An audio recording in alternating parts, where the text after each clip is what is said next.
good morning. How are you today, Romance level? Teacher Teti still hope you in a good condition.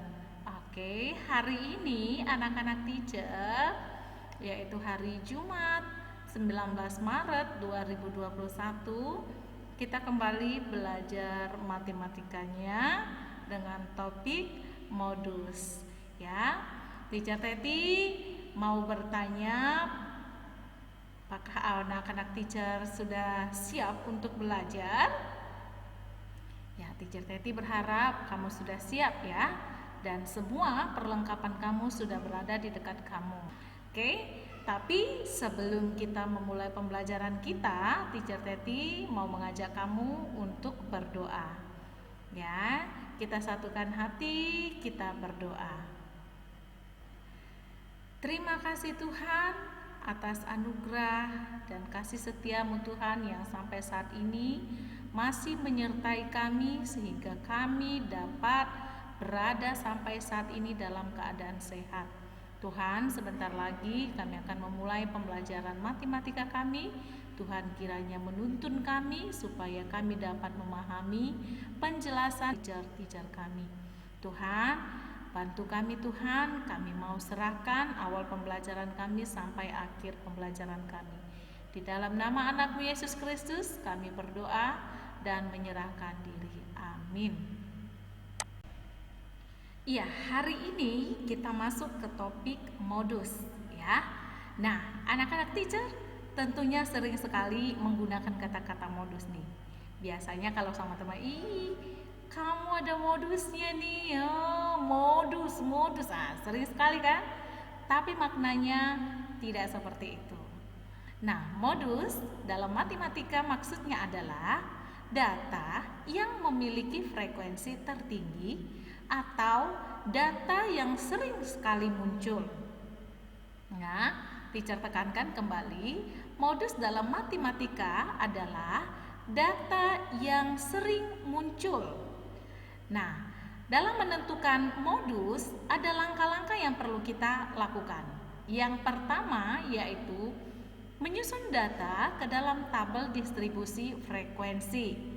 Nah, kemarin bersama Teacher Julita kamu sudah mempelajari distribusi frekuensi ya, tabel distribusi frekuensi.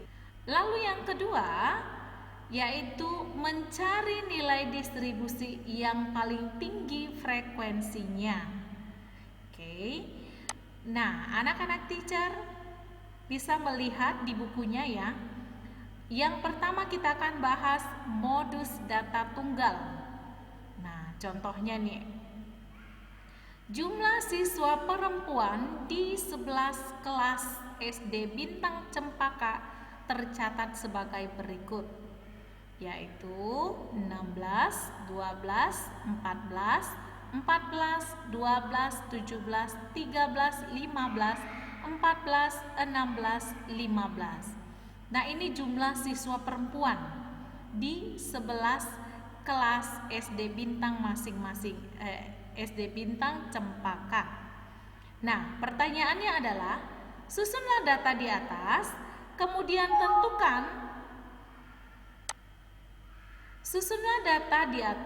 kemudian tentukan nilai modusnya. Jadi pertanyaannya ada dua, yaitu menyusun data, yaitu dari terendah ke yang tertinggi, kemudian menentukan modusnya. Nah, penyelesaiannya nih, kita buat tadi dalam tabel distribusi.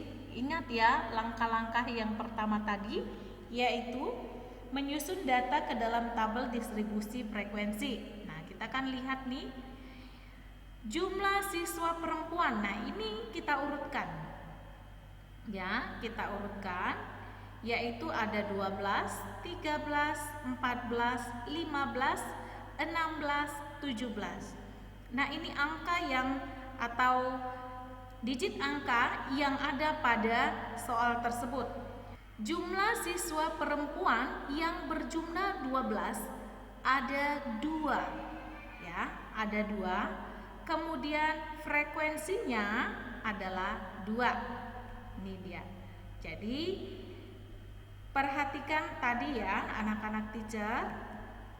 Nah, jumlah perempuan 12 ini yang pertama, lalu ini yang kedua.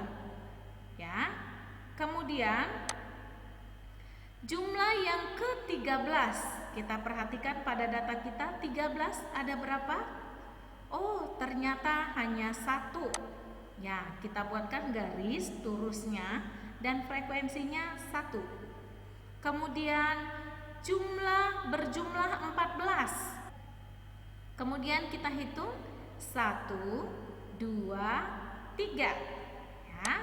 Lalu kita buat garis turusnya 3. Lalu kita tentukan frekuensinya 3. Kemudian berjumlah 15. Kita lihat 15 ada 1, 2. Lalu kita buatkan dia turusnya 2, kemudian frekuensinya 2. Kemudian berjumlah 16 ada 1, kemudian ada 2. Maka kita buat turusnya 2, yaitu frekuensinya 2. Lalu berjumlah 17, yaitu ada sebanyak 1. Ya, maka kita buatlah turusnya 1, frekuensinya 1. Nah, jumlah data kita bisa jumlahkan 2 tambah 1 tambah 3 tambah 2 tambah 2 tambah 1 hasilnya 11. Ya. Jadi kita dapat melihat dari tabel distribusi frekuensi ini berjumlah berapa yang sering muncul atau yang frekuensinya banyak.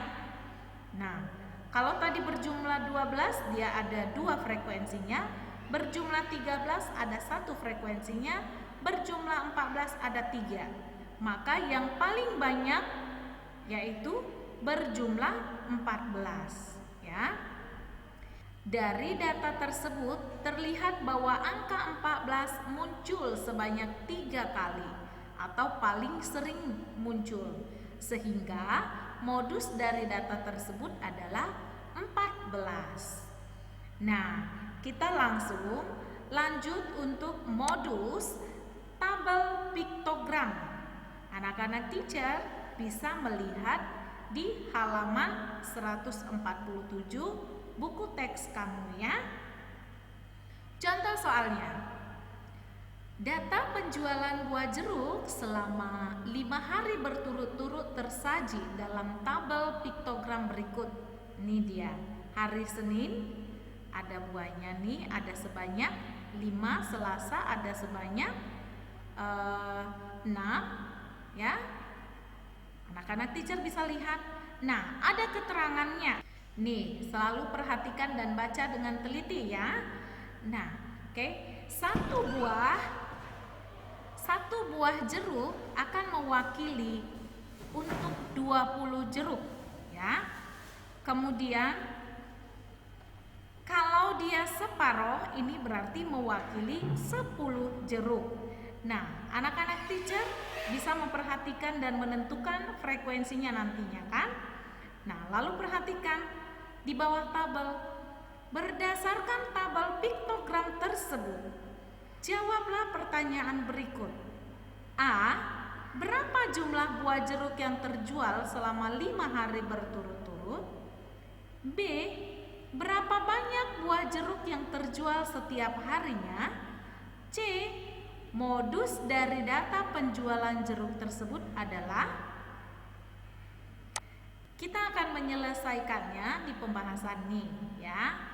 Yang pertama, jumlah buah jeruk yang terjual selama 5 hari berturut-turut adalah 5 dikali 20, yaitu pada hari Senin, ya kan? 5, 1, 2, 3, 4, 5, berarti 20, 20, 20, 20, 20.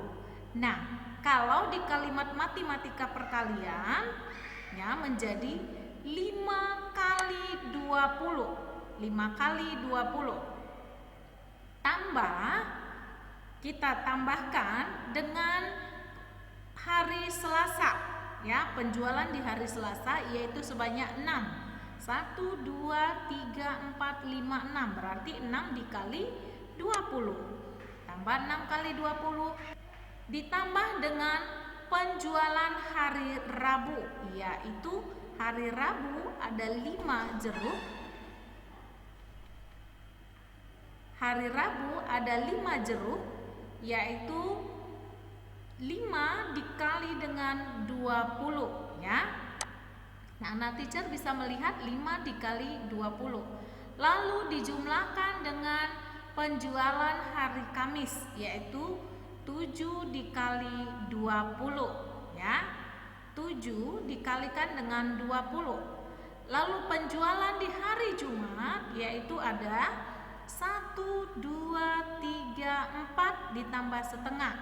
Berarti 4 setengah atau 4,5 dikalikan dengan 20.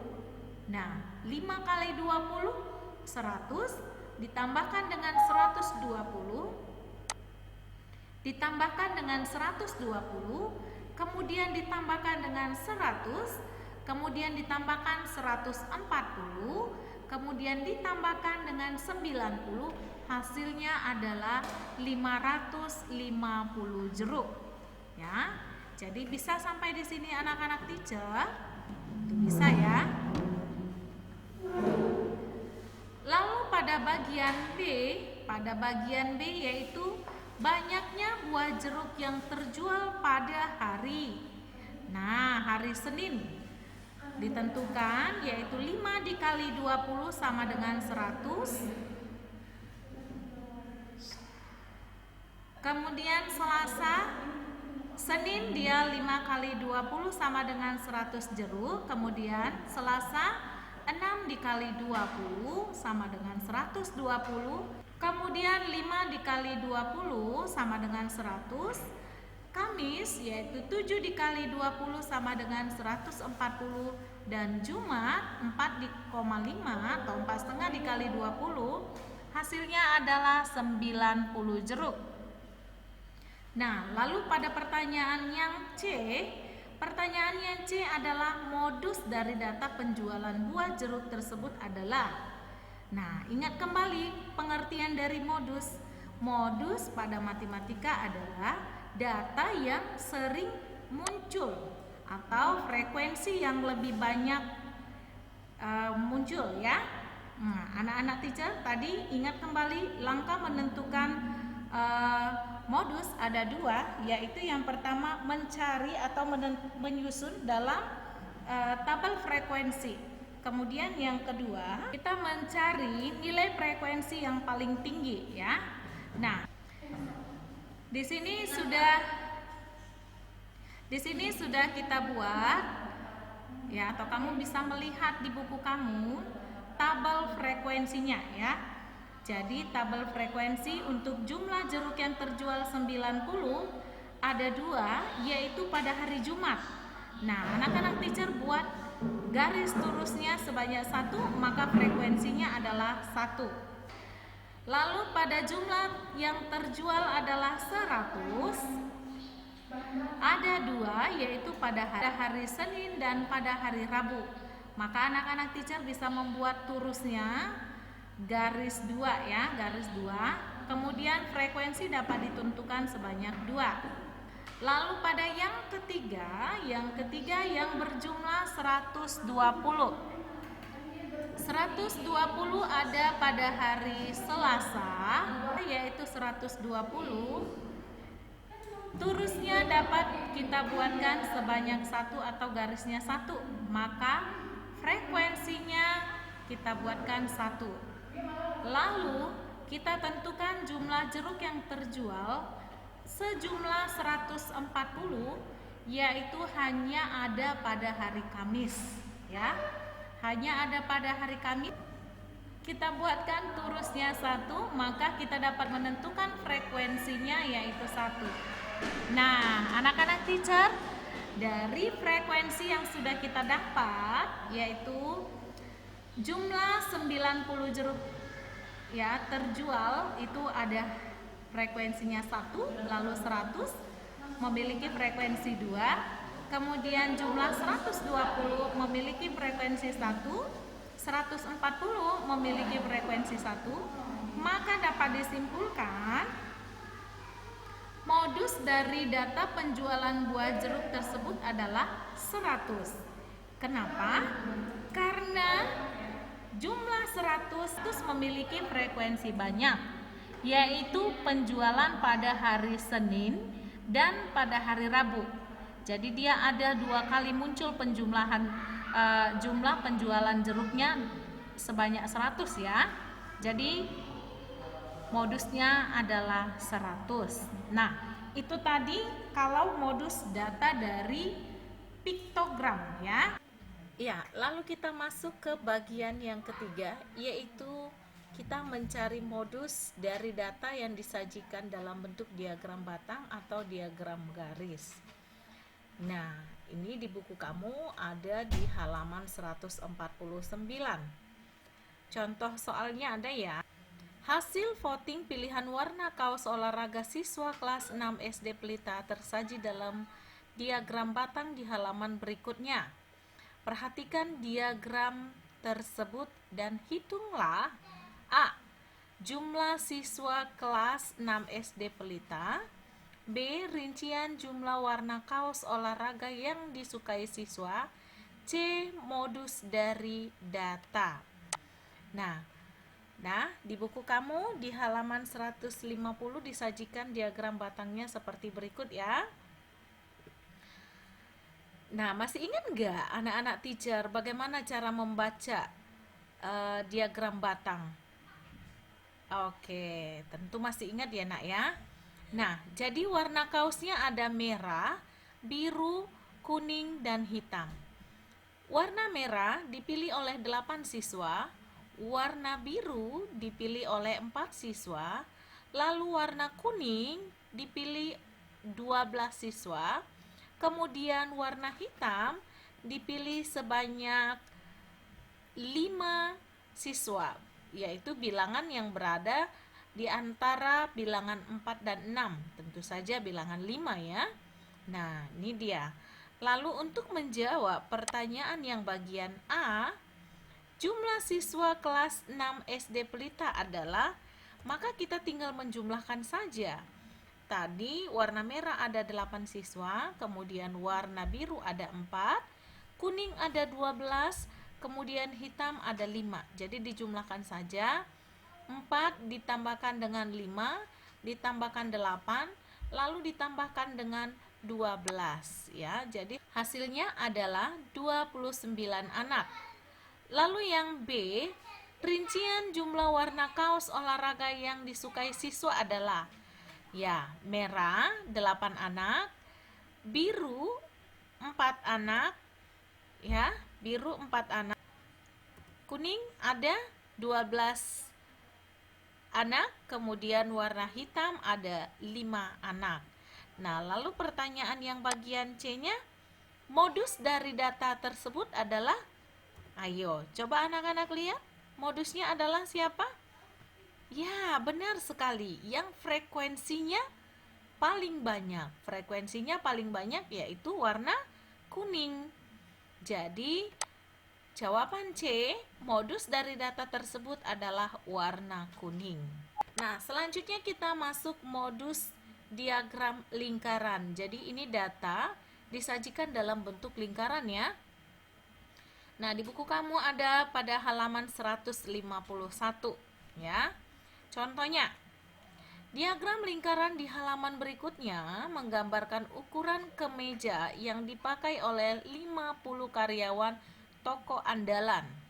Nah, ada berapa karyawannya? Ada 50. Diingat ya. Lalu berdasarkan diagram lingkaran tersebut, tentukanlah berapa banyak karyawan yang memakai kemeja pada setiap ukuran. Lalu, modus dari ukuran kemeja yang dipakai oleh karyawan adalah, pertama, kita harus lihat dulu diagramnya. Oke, kita akan lihat diagramnya. Nah, ini diagram lingkaran ya. Di pelajaran Maths baru saja kamu mempelajarinya ya nak ya. Jadi kamu pasti mengingatnya ya. Nah, untuk menjawab pertanyaannya, banyaknya karyawan yang memakai kemeja di setiap ukurannya. Ukurannya ada ukuran S, ada ukuran M, lalu ada ukuran L, kemudian ada ukuran XL. Ukuran S 24%. Jadi ini belum banyaknya ya, karena dia belum satuan karyawan. Kita harus cari ya dengan memakai 24% ini. Yang memakai ukuran S 24% artinya adalah sebanyak 24/100 dari jumlah keseluruhan karyawan. Jumlah seluruh karyawannya adalah 50.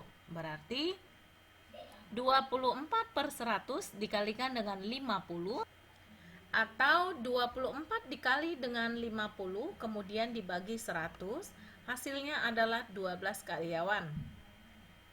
Lalu ukuran M yaitu 26%. Ukuran M 26% dari 50. Ya. Berarti 26/100 dikali 50. Ya, 26 dikali 50 dibagi 100 hasilnya adalah 13 karyawan. Lalu ukuran L yaitu 32%. Artinya 32/100 dari 50 karyawan, yaitu sebanyak 16 karyawan. Nah, lalu yang terakhir ukuran XL. Ukuran XL ada sebanyak 18%. Artinya 18/100 dari 50 karyawan, hasilnya adalah 9 karyawan. Jadi diperoleh ya banyaknya karyawan di setiap ukuran kemejanya ya. Nah, ukuran S ada 12 karyawan, kemudian M ada 13 karyawan, lalu L ada 16 karyawan, XL 9 karyawan. Nah, anak-anak teacher biasakan dengan membuktikan. Benar tidak jumlah keseluruhan ini ya, jumlah keseluruhan ini adalah 50. Kenapa harus 50? Karena sebelumnya tadi bahwasannya jumlah karyawannya adalah sebanyak 50. Ya. Berarti kita buktikan ya, 12 tambah 13 adalah 25, tambah 16 tambah 9 adalah 50 karyawan. Benar ya? Nah, lalu untuk menjawab pertanyaan B, modus dari ukuran kemeja yang dipakai oleh karyawan adalah yang kita lihat adalah paling banyak. Paling banyak kalau dilihat dari persentasenya ini sudah pasti yang berwarna pink ya, dari diagram lingkaran. Nih, ya kan? Karena dia yang paling banyak, 32%. Lalu kalau dari segi banyaknya karyawan bagaimana? Sudah pasti dia paling banyak juga, 16 karyawan. Jadi, untuk menjawabnya, bahwasannya modusnya adalah ukuran L. Ya. Sampai di sini anak-anak teacher sudah mengerti? Ya, teacher Teti berharap kamu sudah memahaminya ya. Mudah-mudahan penjelasan teacher dapat membantu kamu memahami pelajaran mengenai modus ya hari ini. Nah, anak-anak teacher, untuk evaluasi kamu bisa mengerjakan halaman 150 nomor 2 dan 3 ya. Nah, anak-anak teacher, jika masih kurang paham kamu bisa mengulang lagi videonya. Pelan-pelan kamu pahami, kamu putar ya. Tidak masalah ya. Oke, anak-anak teacher. Iya, sebelum kita menutup pembelajaran kita hari, teacher Teti mau ajak kamu untuk berdoa. Kita satukan hati, kita berdoa. Terima kasih Tuhan buat anugerah-Mu yang senantiasa menyertai kami Tuhan dari awal pelajaran hingga sampai akhir Tuhan. Tuhan, kami percaya Engkau senantiasa selalu membimbing kami, menuntun kami. Dan untuk selanjutnya Tuhan, kami mau melanjutkan kegiatan kami. Tuhan kiranya menyertai kami, memberkati kami, juga kedua orang tua kami dimanapun mereka berada, serta para teacher-teacher kami yang mengajar kami dari tempat yang berbeda dengan tempat kami. Terima kasih Tuhan Yesus, ke dalam tangan-Mu kami mau berserah dan mengucap syukur. Amin. Oke, sampai ketemu di lain waktu. Bye-bye. Tetap jaga kesehatannya. God bless you.